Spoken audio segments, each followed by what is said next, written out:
as diversas áreas do saber. Eu peço vênia a Vossa Excelência e aos colegas que o acompanharam para conhecer um recurso apenas, não, mais de um não, é um só, né? Para conhecer do extraordinário e desprovê-lo. Este foi o voto divergente, portanto, do ministro Marco Aurélio, que não foi o único voto divergente neste caso. Os demais ministros acompanharam o entendimento do ministro Gilmar Mendes, no sentido de que o decreto que criava a obrigatoriedade desde 1969 para a cobrança do diploma de curso superior de jornalismo para desempenho da profissão não foi recepcionado pela Constituição de 1988. Lígia, vamos continuar agora com os destaques da sessão plenária da quinta-feira, dia 18 de junho de 2009. E aqui para registro, o recurso extraordinário 567.454, que vimos no início do programa, julgado na quarta-feira, ele voltou na sessão de quinta. Por quê? Esse recurso é justamente aquele que trata da competência do juizado especial estadual para tratar sobre telefonia, assinatura básica de telefonia. Então, voltou ao plenário justamente porque, como ficou decidido na quarta-feira que era uma matéria infraconstitucional, então o ministro César Peluso trouxe uma questão de ordem para se determinar pelo plenário que todas as ações que tratarem desse mesmo assunto não devem chegar mais ao Supremo Tribunal Federal. E as que já tiverem chegado serão devolvidas aos seus tribunais de origem, justamente por não tratar de questão constitucional, que é a matéria que o Supremo trabalha, ou seja, é a matéria que deve ser protegida pelo Supremo Tribunal Federal. Como ficou decidido que é uma questão de direito do consumidor e que o juizado especial pode atuar nessas causas, essas ações que já chegaram serão devolvidas e as que iriam chegar não vão chegar mais, justamente porque não é matéria que o Supremo tenha competência para tratar, porque só trata de matéria constitucional. Destaques da quinta-feira, dia 18 de junho de 2009. Habeas corpus 86.238. Relator ministro César Peluso. Francisco Heriberto de Souza versus Superior Tribunal de Justiça. Um habeas corpus contra a decisão do STJ que indeferiu um pedido de reconhecimento do chamado crime continuado entre os crimes de estupro e atentado violento ao pudor praticados pelo paciente. Paciente, é claro, é uma terminologia jurídica que fala a respeito de quem está na expectativa de ser beneficiado, procura ser beneficiado por um habeas corpus. Lídia, aqui algumas questões básicas neste caso.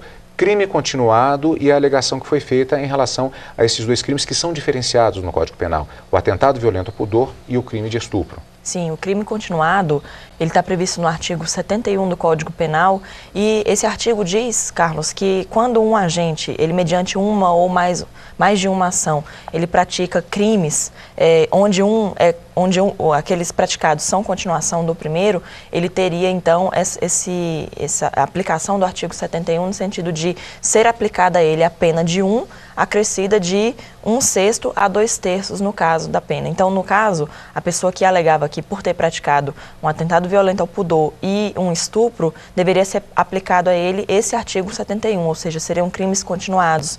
Então, aplica-se a pena de 1, ou seja, por exemplo, aplicar-se a pena do estupro acrescido de 1/6 a 2/3, isso dependendo das circunstâncias, e não aplicar a ele a pena do estupro e isoladamente a pena do atentado violento ao pudor. Era isso que ele pretendia. É a chamada dosimetria da pena. Isso mesmo.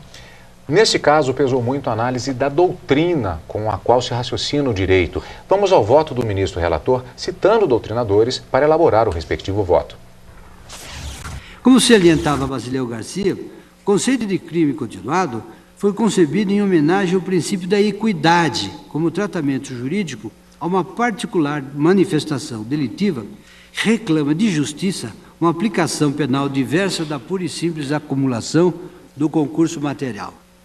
Zaffaroni, aliás, a esse respeito, faz uma interessante observação a respeito de que, se fosse outra a disciplina penal, nós chegaríamos ao seguinte absurdo.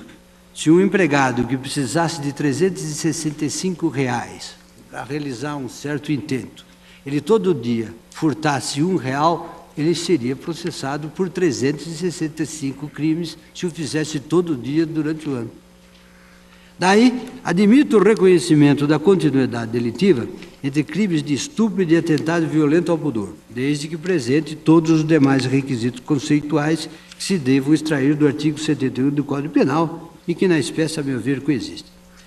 E, ademais, senhor presidente, eu verifico que o tribunal dispôs sobre o regime de cumprimento de pena em desacordo com a nossa jurisprudência, de modo que o meu voto está concedendo a ordem para, cassando o acordo recorrido, restabelecer a decisão do Tribunal de Justiça de São Paulo. E defiro ainda a ordem de ofício para autorizar progressão de regime, caso a ele, segundo a decisão do juiz de execução e nos termos da nossa assentada jurisprudência, faça jus o paciente nos termos do artigo 112 da Lei de Execução Penal. É como voto, senhor. Portanto, concede. Concedo a ordem e concedo a ordem de ofício para autorizar, teoricamente, a progressão de regime, desde que o juiz de execução verifique a coexistência dos seus requisitos. Essa questão da progressão de regime nós vamos ver detalhadamente, daqui a pouco isso terá repercussão já na decisão final. Vamos ouvir agora a divergência manifestada pelo ministro Ricardo Lewandowski. Encaminho minha conclusão em sentido diverso. Em primeiro lugar, destaco com a devida vênia que se mostra temerário o argumento de que sempre que o atentado violento ao pudor ocorrer como prelúdio ao coito, será enquadrado como crime continuado. Isto porque a legislação penal brasileira adotou o entendimento restrito no que tange à exegese da expressão conjunção carnal. Assim, todos os atos libidinosos que não sejam necessariamente, isto é, naturalmente antecedentes ao estupro, assumem os contornos de outra figura típica, qual seja a de atentado violento ao pudor. O coito anal, por óbvio, como era o caso na espécie, não configura antecedente necessário à conjunção carnal. Quando praticado de forma independente, antes ou depois da conjunção carnal, revela comportamento autônomo, que se enquadra em figura típica do Estatuto Penal.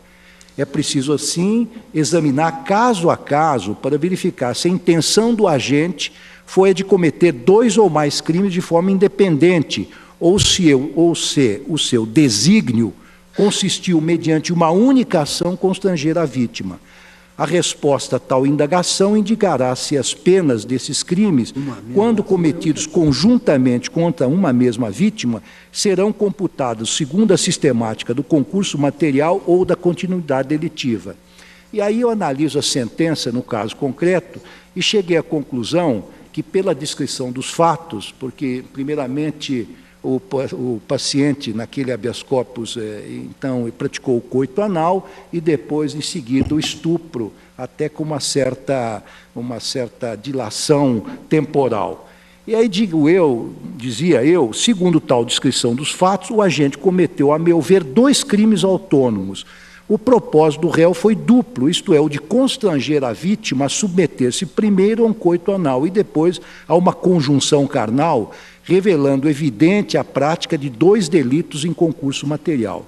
Desse modo, sem que se esteja aqui a reexaminar o conjunto probatório, mas apenas o de examinar o enquadramento legal dos fatos sobre os quais inexiste controvérsia, é possível concluir pelo acerto da decisão ora atacada. Então, naquele HC, eu estava, então, denegando a ordem, não reconhecendo a continuidade delitiva, mas sim o concurso material, porque, pela análise que fiz dos autos, o paciente, então, de forma autônoma, desejou 2 resultados diversos. Então, com devido respeito, a minha conclusão, pelo menos neste primeiro momento, seria divergente da do eminente relator. Bem, a decisão foi no sentido de, diferente do voto do relator, foi negada a ordem, né? Quer dizer, o ministro César Peluso ele concedia.